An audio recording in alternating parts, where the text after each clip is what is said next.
¿Qué tal? Buenas noches. Sean ustedes bienvenidos a este espacio de conversación con el gran maestro Pablo Iriart. ¿Cómo está, mi querido maestro? Muy bien, gracias, profesor. Un gusto estar con usted. Maestro, en estas épocas de canícula, donde las temperaturas nos están despedazando, también hay una canícula emocional. Sí. Y la canícula emocional es la posibilidad de que nuestra democracia llegue a un día que es el día que yo considero donde los ciudadanos somos dueños del país por un día, el día de nuestras elecciones. Y es el día en que los partidos deberían agradecer que la ciudadanía, o sea, nosotros, nos movamos a poner un voto. Ellos deberían agradecerlo de sobremanera porque ese día el país es nuestro. Es, como usted dijo, parece el día de carnaval. Los esclavos tenían un día al año para ser libres, festejar, y se le llamaba el carnaval. Aquí, Pues sí. muchos esclavos somos de partidos, de gobiernos, pero un día, nosotros el próximo 2 de junio, El aquí 2 en de México, es nuestro. A votar, a votar, Ese día a votar, es nuestro. a votar. Exactamente. Sí. Y yo creo que usted y yo vamos a dejar en claro la importancia de lo que significa ser dueños del país y vamos a votar. Lo escucho, profesor. Maestro, hablando de grandes elecciones y de cosas que movieron al mundo, hubo una que yo no puedo llamar elección, pero metafóricamente es una elección y a mí me conmovió mucho. En 1967 la Unión Soviética invade Praga, la primavera, ¿no? Sí. O sea, lo invade terrible para el mundo. Estábamos a punto de hacer una olimpiada. Para el mundo fue terrible que la Unión Soviética no solamente hubiera ido encima de Hungría sin que se hiciera nada, y ahora se metieron, y después se metieron a Checoslovaquia. Ese nombre que ya desapareció, Checoslovaquia. Años después, maestro, empiezan movimientos sociales, manifestaciones, y empiezan la figura de una gran cantidad de jóvenes, de personas civiles y de seres humanos que empiezan a movilizarse, y empieza, por supuesto, lo violento, la negación, la evasión, pero todo esto termina en lo que le llaman la revolución de terciopelo. Algo que para mí dejó una marca en lo que significa no quedarse callado y luchar por la libertad. Eso para mí es una elección, no quedarse callado y luchar por la libertad. Por eso menciono esta revolución de terciopelo como una gran elección. El pueblo eligió ser libre, aunque es una metáfora. Yo tengo otra elección. Hay muchas en la historia Muchas, que son maestro. importantísimas, pero algo que todavía a nosotros nos tocó, seguramente a muchos de quienes nos están viendo no habían nacido, la elección de Nelson Mandela en 1994 en Sudáfrica. Esa elección, que fue, digamos, entre un 25 y un 29 de abril, fueron 2 o 3 días en 1994, viene precedida de una historia terrible, Brutal, profesor. maestro. Terrible. Primero, 300 años de semiesclavitud desde la colonización de Sudáfrica. Elegantemente le llaman colonización. Sí. Y luego, en 1948, se instituye formalmente en la Constitución sudafricana el apartheid, es decir, la separación. Los negros no tienen derechos. Inclusive, donde vivían los negros, en los guetos, que eran el 80% de la población, por cierto. Sí, maestro. Para poder salir de ahí e ir a otro barrio, a ir a otro lugar, tenían una suerte de pasaporte, una identificación que tenían que mostrar para andar por su país. Por su país. El líder de la independencia, bueno, de la lucha contra el apartheid, Nelson Mandela, 27 años en la cárcel. 27 años en la cárcel para un negro no era lo mismo que para un blanco. Mandela estuvo condenado en una isla la mayor parte del tiempo a hacer trabajos forzados. Claro. Picar rocas para de las rocas hacer piedras. 27 años. Échese. Y además los negros, aunque hiciera un frío, porque está en el hemisferio sur, Sudáfrica, aunque hiciera mucho frío, no tenían derecho ni a calcetines ni a ropa interior, solamente un pantalón corto, 27 años. Las democracias occidentales se comportaban igual que los gulag soviéticos. Sí, claro. Idénticos. Claro.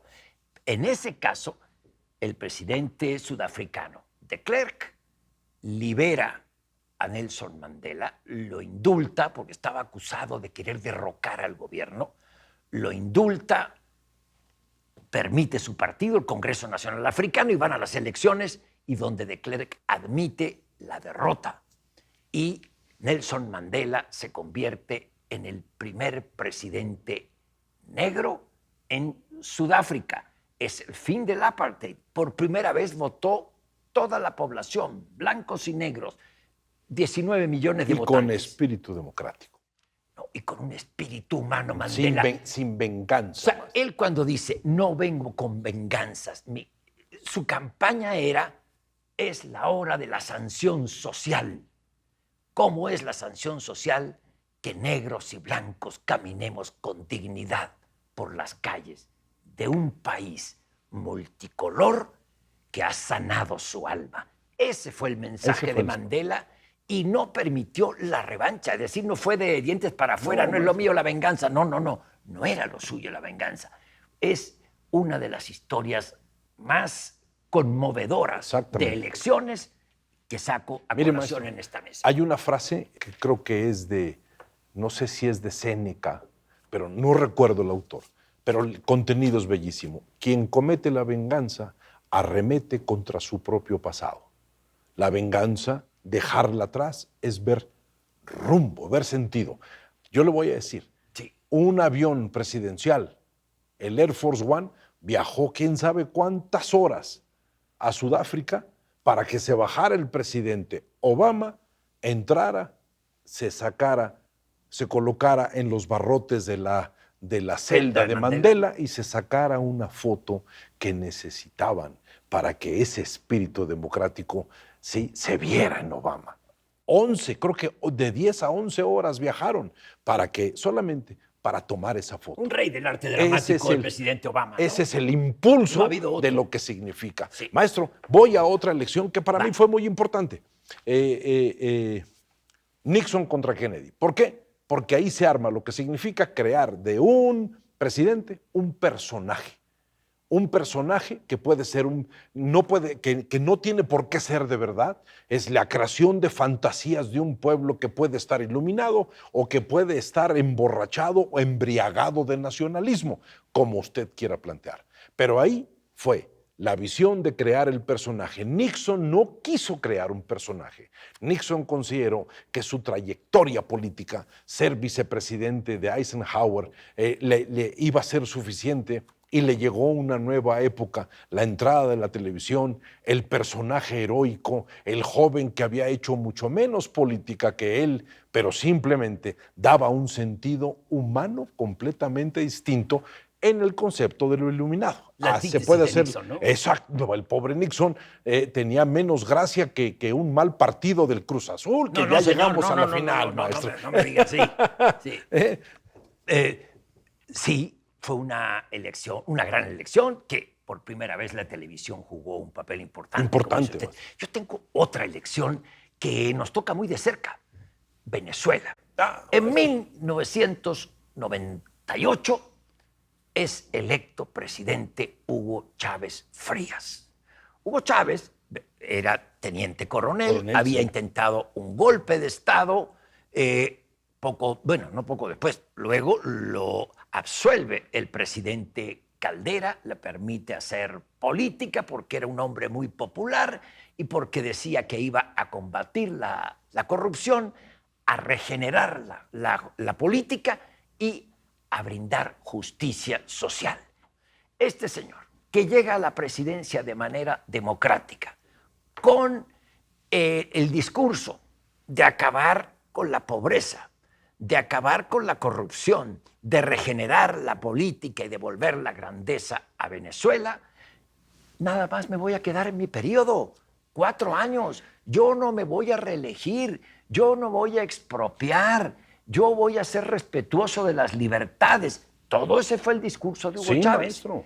Y Chávez murió en el poder, se quedó hasta el día de su muerte, 14 años después, y dejó a su sucesor. A un ¿Y cuál es el oligofrénico, maestro. Sí, claro. ¿Y cuál fue el resultado?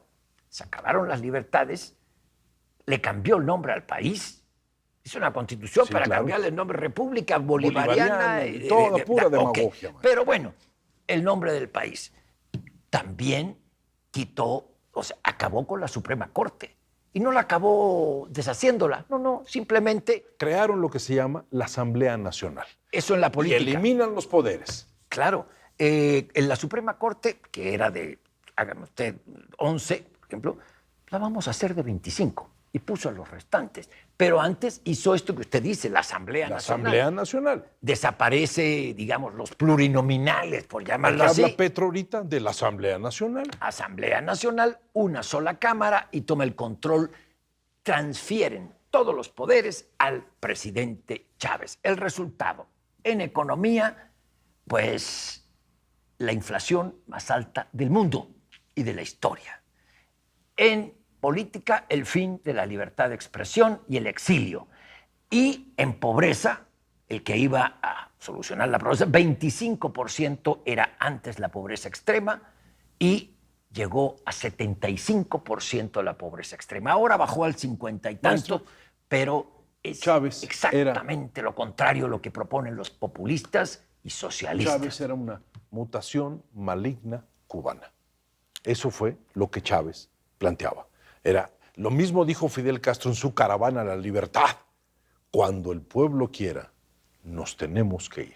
Eso lo dijo en un discurso, en esta famosa caravana de la libertad, que usted puede ver todo tipo de contradicciones en todo lo que se dijo. Pero maestro, lo más importante de un día de votación es que al fin de cuentas el ser humano puede ejercer su libertad. Y eso es lo único que tenemos que estar esperando, maestro. Lo único, tener la posibilidad. Y por eso yo siempre diré, a votar, todos a votar, porque es el momento de gran lujo de un país. Salir de nuestra casa, poner una cruz y simbólicamente en el momento en que lo metes en una caja, estás decidiendo el futuro de lo que va a ser la generación de tu vida. De todo aquel que no haya nacido o vaya a nacer dentro de 15 años, maestro. Eso es el punto importante. En una elección se crea futuro. Y decirle a usted, sí, solamente le pido que repita lo mismo que repitió al inicio, a votar. A votar. Y solamente quisiéramos cerrar con esto. El único lugar donde se puede ver la libertad es en el momento en que un ser humano toma una decisión. Eso es el punto, así de simple. Todo lo demás es demagogia, palabrería. Ejerzamos nuestra libertad. Maestro, mil gracias. Gracias. Y nos veremos ¡Suerte! aquí. Y nos veremos aquí el próximo sábado en este espacio de conversación de nombre Punto de Fuga.